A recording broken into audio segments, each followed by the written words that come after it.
Welcome back to Jain kids stories.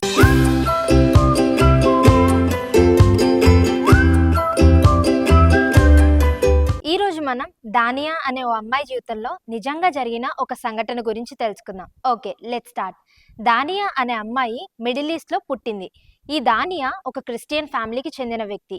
దానియా వాళ్ళ mummy daddy వాళ్ళు చర్చ్కి వెళ్తూ చాలా భక్తిగా ఉంటూ ప్రతి దానికి దేవునిపై ఆధారపడుతూ ఉండేవారు. దానియా వాళ్ళ మమ్మీ డాడీ వాళ్ళు దానియాకు వాళ్ళ బ్రదర్కు బైబిల్లోని వాక్యాలు నేర్పిస్తూ దేవునిపై ఎలా విశ్వాసాన్ని నమ్మకాన్ని కలిగి ఉండాలో, ప్రార్థన ఎంత శక్తివంతమైందో, ఏ పరిస్థితులైనా మనం ప్రార్థన చేసినప్పుడు దేవుడు మన ప్రార్థన తప్పకుండా ఆలకించి జవాబు దయచేస్తాడని చెప్తూ ఉండేవారు. ఒక క్రిస్టియన్ ఫ్యామిలీగా దానియా వాళ్ళకి ఆ మిడిల్ ఈస్ట్ కంట్రీలో బ్రతకడం చాలా కష్టంగా ఉండేది.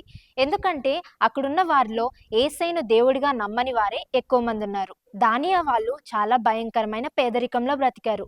అంటే వేసుకోవడానికి బట్టలు ఉండేవి కాదు, తినడానికి ఫుడ్ కూడా ఉండేది కాదు. పిల్లలు మనకి ఆకలేసిందే అనుకోండి, ఇంకా మన మమ్మీ వాళ్ళ దగ్గరికి వెళ్ళిపోయి, మమ్మీ నాకు ఆకలేస్తుంది మమ్మీ, తొందరగా ఏదో ఒకటి పెట్టు, లేకపోతే నాకు డబ్బులైనా ఇవ్వు, నేను వెళ్ళి కొనుక్కుంటా అని ఏదో ఒకటి తినేదాకా ఇల్లు బీకి పందిరేస్తాం. అట్లాంటిది పాపం దానియా చాలాసార్లు ఆకలేసినా తినడానికి ఏం లేక ఆకలితో కడుపులో నొప్పి వచ్చినా సరే మంచినీళ్ళే తాగి ఆ ఆకలితోనే పడుకునేది. అదే మనమైతేనా, మన మమ్మీ మనకి ఇష్టం లేని కూర ఒక్కరోజు చేస్తేనే అన్నం తినమని చెప్పి అలిగి కూర్చొని గోలగోల చేస్తాం. అవునా కాదా?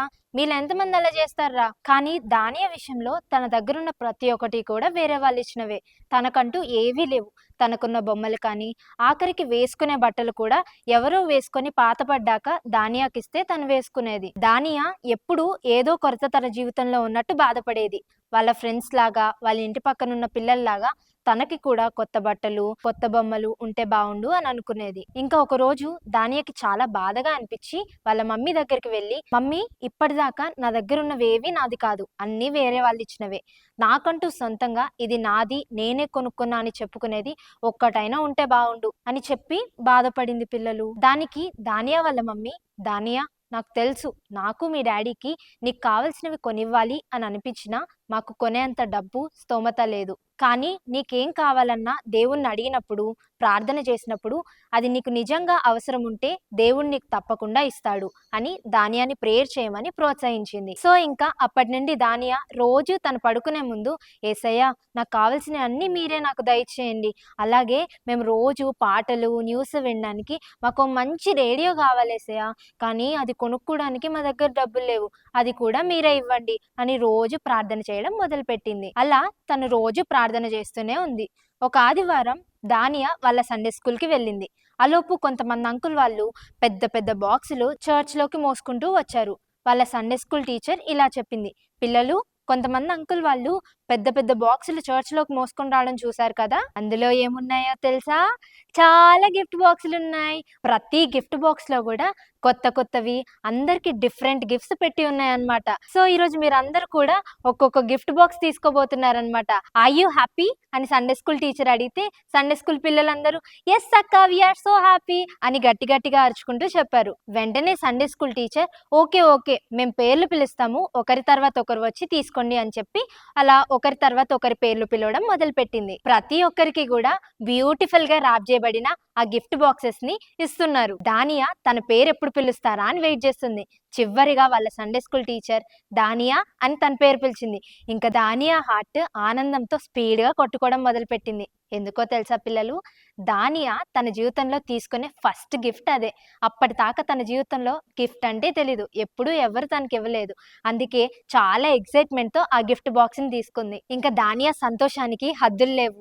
తన ముఖం అంతా ఆనందంతో చిరునవ్వుతో నిండిపోయింది. ఆ బాక్స్ ని అక్కడే ఓపెన్ చేసేసి తనకేం గిఫ్ట్స్ వచ్చాయో చూద్దామని ఓపెన్ చేస్తుంటే దానియా వాళ్ళ మమ్మీ, ఇంటికి వెళ్ళాక ఓపెన్ చేసి చూద్దామమ్మా, ఇక్కడే ఓపెన్ చేసేసావనుకో నీకు వచ్చిన గిఫ్ట్స్ ని పోగొట్టేసుకుంటావు అని చెప్పింది. సో దానియా చర్చ్ అయిపోయేదాకా వెయిట్ చేసింది. అలా చర్చ్ అయిపోయినాక అందరు కలిసి ఇంటికి వెళ్ళిపోయారు. దానియా వాళ్ళ మమ్మీ, డాడీ, వాళ్ళ బ్రదర్ అందరూ కింద నేల మీద కూర్చున్నారు. దానియా తన గిఫ్ట్ బాక్స్ ని ముందు పెట్టుకుంది. ఆ గిఫ్ట్ బాక్స్ ని అలా ఓపెన్ చేయగానే దానియా చాలా సర్ప్రైజింగ్ గా, షాకింగ్ గా ఫీల్ అయింది. తన గిఫ్ట్ బాక్స్ లో ఉన్నవన్నీ కొత్త కొత్తవి. ఇంకా దానియా కళ్ళల్లో నీళ్లు తిరిగాయి. దేవుడు తన ప్రార్థనకు జవాబిచ్చాడని చాలా సంతోషం వేసింది. దానియాకి ఇచ్చిన గిఫ్ట్ బాక్స్ లోనే ఇంకొక బాక్స్ పెట్టుంది. అది వాళ్ళ డాడీ గమనించి, దానియా ఇంకేదో బాక్స్ ఉంది నాన్న, ఆ బాక్స్ని ఇలా బయటకు తీసి అందరు చూస్తుండగానే ఓపెన్ చేశారు. ఏముందో తెలుసా పిల్లలు, ఒక రేడియో ఉంది. బొమ్మ రేడియో ఏమో అనుకున్నారు. కానీ పిల్లలు ఆన్ చేస్తే అది నిజమైన రేడియో.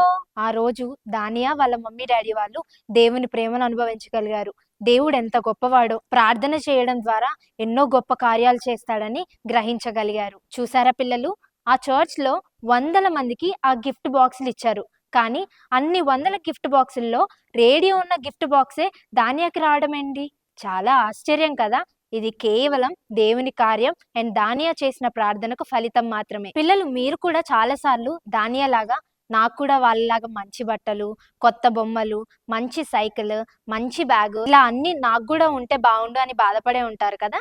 మన మమ్మీ డాడీ వాళ్ళకు కూడా దానియా వాళ్ళ పేరెంట్స్ లాగానే మనకన్నీ కొనివ్వాలి అని ఉన్నా కొనిచ్చే అంత డబ్బులు వాళ్ళ దగ్గర ఉండవు చాలా సార్లు. అట్లాంటప్పుడు గొడవ చేయకుండా వాళ్ళని అర్థం చేసుకొని దానియాలా ప్రేయర్ చేసినప్పుడు దేవుడు మనకు కూడా కావాల్సినవన్నీ దయచేస్తాడు. మన దేవునికి ప్రార్థన ఆలకించువాడు అని పేరుంది. సో మీకు మంచి బట్టలు కావాలన్నా, బొమ్మలు కావాలన్నా, సైకిల్ కావాలన్నా, మంచి జ్ఞానం కావాలన్నా, ఎగ్జామ్స్‌లో మంచి మార్క్స్ రావాలన్నా, కొన్నిసార్లు మమ్మీ డాడీ వాళ్ళు ఫీజు కూడా కట్టలేని స్థితిలో ఉంటారు. అట్లాంటప్పుడు ఫీజు కట్టబడాలన్నా, మనకి బుక్స్ కొనుక్కోవాలన్నా, ఇంకా మీకు ఏది కావాలన్నా కూడా ప్రార్థన చేసినప్పుడు దేవుడు మీకు తప్పకుండా ఇస్తాడు. ప్రార్థన ఎంతో శక్తివంతమైంది పిల్లలు. దానియా వాళ్ళ మమ్మీ డాడీ వాళ్ళు తనకి కొనివ్వలేనివి కూడా దేవునికి ప్రార్థించడం ద్వారా పొందుకుంది. సో ఇప్పటి నుండి మీరు కూడా మీకేం కావాలన్నా ప్రార్థన చేసి దేవుణ్ణి అడుగుతారా? ఓకే పిల్లలు, కళ్ళు మూసుకోండి, చిన్న ప్రేయర్ చేసుకుందాం. నమ్మదగిన యేసయ్య, కృపగలిగిన తండ్రి, ఇప్పటి వరకు దానియా జీవితంలో జరిగిన ఒక గొప్ప విషయాన్ని గురించి మీరు మాతో మాట్లాడినందుకు మీకు వందనాలు. దానియా ఎలా అయితే ప్రార్థన చేసి తనకు కావలసినవి పొందుకుందో, మేము కూడా అలా ప్రార్థన చేసి మాకు కావలసిన వాటన్నిటిని పొందుకోవడానికి మీరు కృప చూపించండి. మా ప్రార్థనను ఆలకించి జవాబు దయచేయమని యేసు నామమున అడుగుతున్నాము తండ్రి. Amen. It's time for memory words. మత్తయి సువార్త 7వ అధ్యాయము 7వ వచనం. అడుగుడి మీకు ఇయ్యబడును, వెదకుడి మీకు దొరుకును, తట్టుడి మీకు తీయబడును. పిల్లలు క్విజ్ కి రెడీగా ఉన్నారా? Question number 1. ఈ రోజు మనం ఏ అమ్మాయి గురించి తెలుసుకున్నాం? Question number 2. దానియా వాళ్ళు ధనవంతులు. ఆప్షన్ ఏ అవును, ఆప్షన్ బి కాదు. Question number 3. దానియా బాధపడుతున్నప్పుడు దానియా వాళ్ళ మమ్మీ తనను ఏం చేయమని ప్రోత్సహించింది? Question number 4. ఈ స్టోరీలో మన దేవునికి ఒక పేరు ఉంది అని చెప్పుకున్నాం కదా, అది ఏంటి? Question number 5. దానియా ప్రార్థన ద్వారా పొందుకున్న వస్తువు పేరేంటి? Last week correct answers first ఎవరు కమెంట్ చేశారో చూద్దామా? Kripa Kiran, M Arhita, Anusha, Nissi Kumar, Nissi and Satvik. Okay bye పిల్లలు, నెక్స్ట్ వీక్ కలుసుకుందాం.